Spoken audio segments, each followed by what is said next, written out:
Hi நண்பர்களே, நம்ம சேனல்ல கிராஸ் ட்ரெஸ்ஸிங் பத்தி விரிவா பாத்துட்டு இருக்கோம். இது ஒரு புதுமையான முயற்சி. இத பத்தி நீங்க என்ன நினைக்கிறீங்கன்னு கமெண்ட்ல சொல்லுங்க. உங்கள் உள்ளத்தின் பெண்மையை வெளிப்படுத்த முகத்தை மென்மையாகவும் சுத்தமாகவும் வைத்துக் கொள்வது ஒரு சிறிய விஷயம் போன தோன்றலாம். ஆனால் அது உங்கள் நம்பிக்கையை பெரிதாக உயர்த்தும். நல்ல தரமான ரேசரை எடுத்துக்கொண்டு உடை அடிவதற்கு முன் மெதுவாக ஷேவ் செய்யுங்கள்.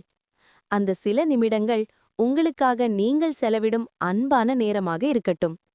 அதன் பின் கண்ணாடியில் பார்க்கும்போது சுத்தமான மென்மையான முகம், எந்த தடயமும் இல்லாமல் பிரகாசிக்கும் அந்த தோற்றம் உங்களுக்குள் ஒரு புதிய நம்பிக்கையை உருவாக்கும். இயன்றால் உடல் முடிகளையும் ஷேவ் செய்து பாருங்கள். மென்மையான தோலில் உடை தொடும் அந்த உணர்வு, அது வெறும் தோற்றத்தை மட்டுமல்ல, உங்கள் மனதையும் மெதுவாக மகிழ்ச்சியால் நிரப்பும்.